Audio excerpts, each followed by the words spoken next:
this is a downtime in the offseason. See, the Super Bowl's over, and there's no Niner news other than the great news that Colton McKivitz is getting elevated to the starting lineup, most likely. But things happen in the course of an offseason. A lot of things happen. So, Dad, I think it would be fun to go through the calendar and just remind 49er fans what they have to look forward to. Okay. I'd like to do a little preface to this. Please. Iggy. In a way, baseball is a more satisfying game than football because there's a game every day. And in football, there's a game once a week. So you get more games, a lot more games in baseball. On the other hand, in football, every week there's a dramatic look toward the game and suspense as Thursday comes around and Friday, and you build up to the game, and it's quite an emotional feeling, and then there's a catharsis afterward. I mean, it's really wonderful. So I have to admit, and it helps you get over the past. There's a win, there's a loss. It's emotional. You got to move on and look forward. And right now, the Niners are sort of stuck on how they lost this. It's time to look forward. Yeah, but I want to say is, I do miss the season. Yeah.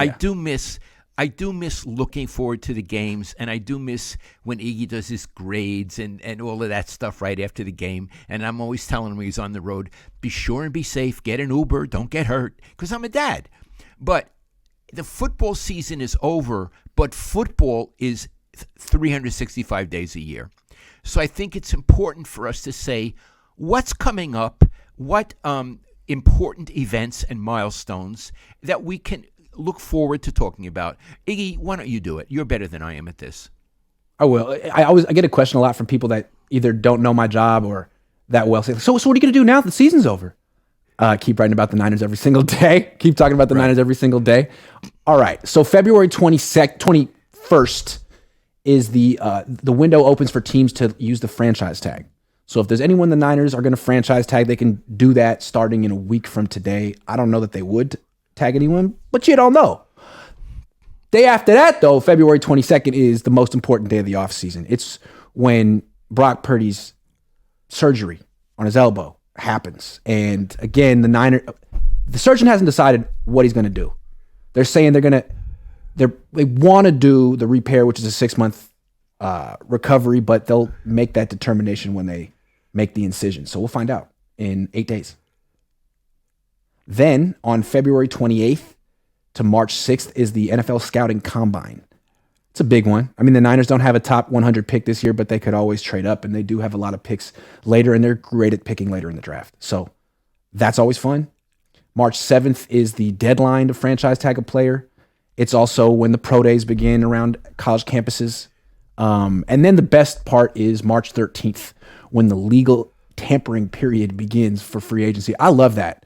Remember how free agency starts on the 15th, and there'd always be like, it starts at 4 p.m. Eastern, and all of a sudden all these deals would be done immediately. It's like, wait a second. How did the team and the agent work all this paperwork out in 4 seconds? Oh, because they've been talking for 2 days. Because they've been talking for 2 days, which is tampering and against the rules. So they, instead of making free agency start 2 days earlier, there's a legal tampering period where it's like you can have these conversations off the record and you can sort of agree to stuff. So news will start breaking on March 13th of this player has agreed to a deal with this team. It won't be official until the 15th, but news will start breaking on the 13th about big name signings. And last year, I believe the Niners signed, they made a big signing in Travarius Ward. I don't remember if it was during the legal tampering period, but it was right off the bat, free agency. So the Niners, this could be, if they make a big splash, it'll be 13th to the 15th. Offensive linemen, you know they won't be. But if they could get a Senate, that would be great. Then March 26th to the 29th is the NFL league meetings.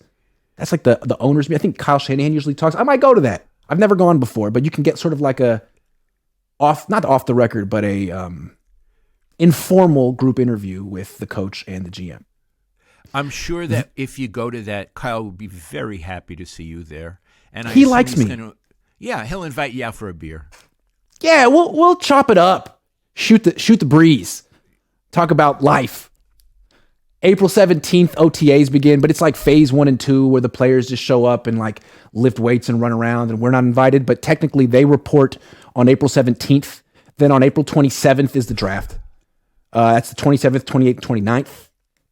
Then on May 1st is the deadline for the fifth-year option. So that's when the Niners are going to say whether they pick up the fifth-year option for Javon Kinlaw and Brandon Ayuk. Those two players. That's May 1st. May 5th to the 8th is the rookie minicamp. So the Niners draft players. A week later, they're in a camp practicing for 3 days, which is fun. They do another one. You go yes, to that? I do. They do another one on May 12th to the 15th.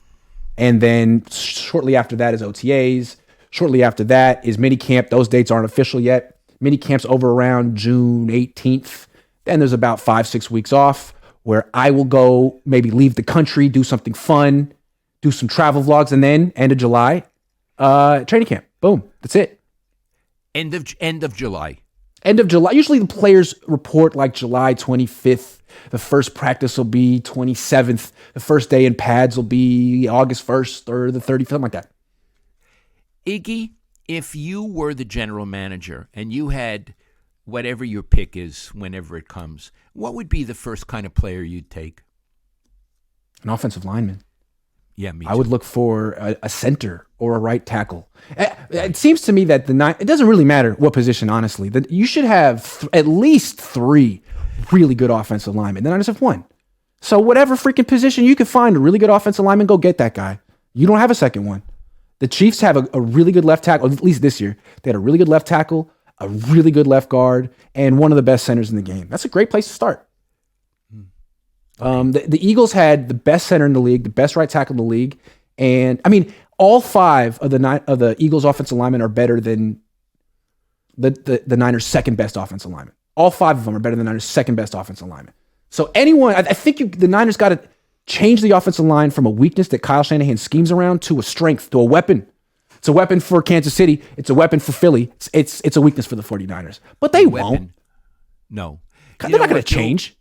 What Bill Walsh used to tell all the time, his offensive linemen, and this is along with being a weapon, think of yourself as a boxer and get in the first punch. I heard him say 1,000 times. I think Kyle Shanahan needs to update his roster building philosophy. I think he's a little too focused on defense. I think he feels that if he pours most of his high draft picks in defense, that he's such a brilliant guy, that his scheme and a few weapons will take care of everything on offense. But the league wants scoring. The league doesn't really let you play defense in the Super Bowl. You need to be instead of spending first and second round picks on defensive linemen every year, spend them on offensive linemen. Last year, they had a second round pick. They spent it on Drake Jackson, a pass rusher who didn't even suit up down the stretch for them. A few picks later, Philly picked an offensive lineman who's going to be their starting center next year. Instead of taking pass rushers who play 30% of the snaps, take a freaking offensive lineman who plays 100% of the snaps and he'll be your 10 years. I would start there. Again, I would also trade some players. Go ahead. No, and again, that's Sirianni being more prudent than Kyle. Yes. I think Sirianni, Iggy, he did a beautiful job there. He did a great job. I mean, his offense was phenomenal in the Super Bowl. Yeah. Really, the only mistake he made was toward the end of the game. Like the one time he didn't go for it on 4th, I think it was 4th and 2, he punted and Kansas City had a long punt return. That would be the one time where I'd say, hey, stick to your guns, be yourself. Yeah. But that was it. He still scored 35. Yeah. And Iggy, you need to score over 30 to beat Kansas City. And I'm not sure that the Niners can consistently do that with Brock Purdy if the poor guy can even play. We're going to find out a lot about that. It's still a big question mark over his head.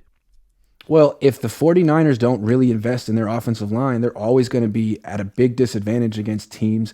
I mean, Kansas City has 2 great defensive linemen, Chris Jones and Frank Clark. Chris Jones wrecked the Niners in the 4th quarter of the Super Bowl. He wrecked them. All you got, if you have a good D end and a good D tackle against the Niners, at the end of the game, you just put them on the right side of the Niners offensive line. Make them go up against the right tackle and the right guard every snap. And that's what Kansas City can do. I mean, Philly goes 8 deep on the D line. Unless you can match up with that, you have no chance. So you got to get better there. Otherwise, quarterback's going to keep getting hurt. But you know what? Offensive line is the the least sexy. Thank you. Except for kicker, it's the Right. least sexy part of a team, and you've got to really have conviction to understand how important it is. And Christian McCaffrey's a great player, but when they traded for him, we're like, wow, is that what they need? Another running back, not an offensive lineman, another running back. Like, you already have Deebo Samuel. How many passes to the flat can you throw? Like, that's not how you beat the Chiefs. If you're going to beat the Chiefs, you have to have an offense that can also go down the field like them and score quickly. The Niners are they throw this way, not this way. They throw this way. I don't know. So that's what I would do.